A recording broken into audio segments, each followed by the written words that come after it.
we all know we are at Shibuya.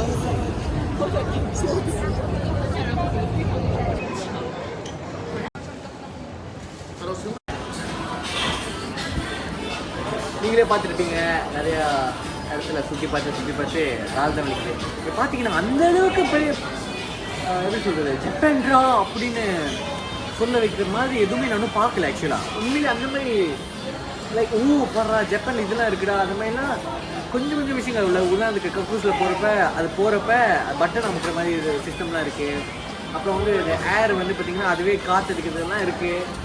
என்னன்னா இப்படி வரல இன்னும் என்ன 2015 இருக்குன்னு சொல்லுங்கள் பில்டிங் புதுசாக இருக்குது. ஒருவேளை நான் அந்த இடத்துல கரெக்டாக இல்லைன்னு நான் நினைக்கிறேன். கரெக்டாக நான் அந்த இடத்துல போகணும். பார்த்தீங்கன்னா ஆக்சுவலாக இப்போ ட்ரிசில் ஆகிட்டு இருக்கு. ட்ரிசில் ஆகணும்னால எல்லோரும் வந்து சீக்கிரமாக கிளம்புறாங்கன்னு நான் நினைக்கிறேன். ஏன்னா இப்போல்லாம் வேகமாக நடக்கிறாங்க. இப்போ ஆமாம் முதல் பார்த்தது கொஞ்சம் வேகமாக நடக்கிறாங்க. ஏன்னா மழை பெய்ய போகுது கொஞ்சம் நேரத்தில். ஸோ நாங்களும் ஆக்சுவலாக சீக்கிரமாக ஸ்டேஷனை பிடிச்சிட்டு சீக்கிரமாக போகணும். எங்ககிட்ட கொடை இல்லை, சீக்கிரமாக போகணும். அதான் காற்று வேறு அடிக்குது. சூப்பராக இருக்குது. பார்த்தீங்களா ரோட்டில் வந்து சைக்கிள் ஓட்டிகிட்டு போகிறான். பார்த்தீங்களா எல்லாம் சூப்பராக இருக்குங்க.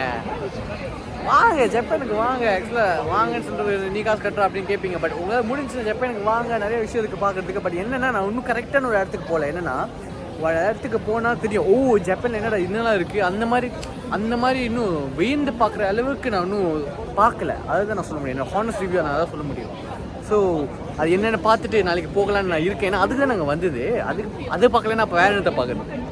கேட்டு பார்த்தேங்க என்னடா ஜப்பானில் வந்து பார்த்திங்கன்னா இன்னும் அந்த மாதிரி நம்மளுக்கு வாவ் எஃபெக்ட் கொடுக்குற மாதிரி எதுவுமே இல்லை அப்படின்னு கேட்டதுக்கு வந்து என்ன சொல்கிறாங்கன்னா இது மச்சான் இதானே ஜப்பானு. அதாவது என்னென்னா மலேசியாலேயோ இல்லை இந்தியாவிலேயோ வந்து பார்த்தீங்கன்னா இப்போ ஜப்பானில் என்ன பண்ணுறதோ அது பண்ண முடியும். சின்ன இம்ப்ரூவ் பண்ணும். உதாரணத்துக்கு வந்து டாய்லெட் போல் நம்ம உட்காரப்ப அதில் இருக்கிற ஒரு பட்டனை வச்சு எல்லாத்தையும் கண்ட்ரோல் பண்ணுற மாதிரி இருக்குது.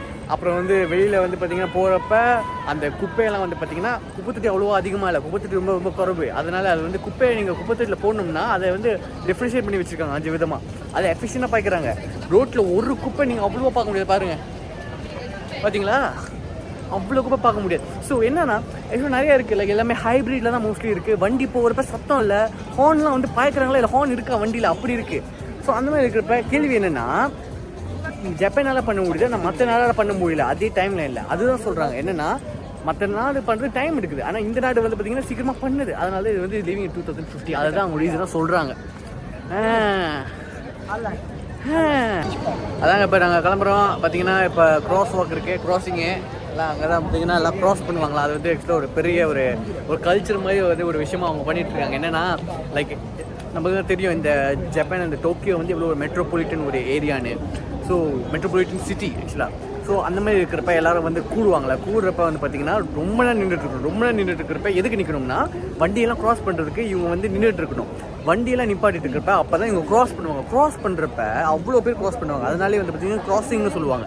இது வந்து ஜப்பானில் மட்டும் கிடையாது, துபாயிலையும் இருக்குது, நிறைய நாட்டில் இருக்குது, மலேசியாலையும் இருக்குது. ஆனால் வந்து மலேசியாவில் இந்த அளவுக்கு நிறைய பேர் வந்து வெயிட் பண்ணிட்டு இருக்க மாட்டாங்க நான் நினைக்கிறேன். எனக்கு தெரிஞ்சு நான் அவ்வளோவா போனதில்லை கோலும் போக்கலாம். பட் எனக்கு தெரிஞ்சு இந்த அளவுக்கு லைக் க்ராசிங்கரா அப்படின்னு பெருசாக ஹைப் பண்ணுற அளவுக்கு அந்த மாதிரி இல்லை. இங்கே வந்து கொஞ்சம் ஹைப்பாக இருக்காங்க. நான் காட்டுறேன். எல்லாம் வெயிட் பண்ணிட்டு இருக்காங்க. வண்டி போகுதா எல்லாம் வெயிட் பண்ணிட்டு இருப்பாங்க. ஆளுங்க இங்கே கூடுவாங்க. இந்த இடத்துல நிறையா பேர் கூடுவாங்க. கூட்டிகிட்டு அப்புறம் க்ராஸ் பண்ணுவாங்க. சூப்பராக இருக்கும்.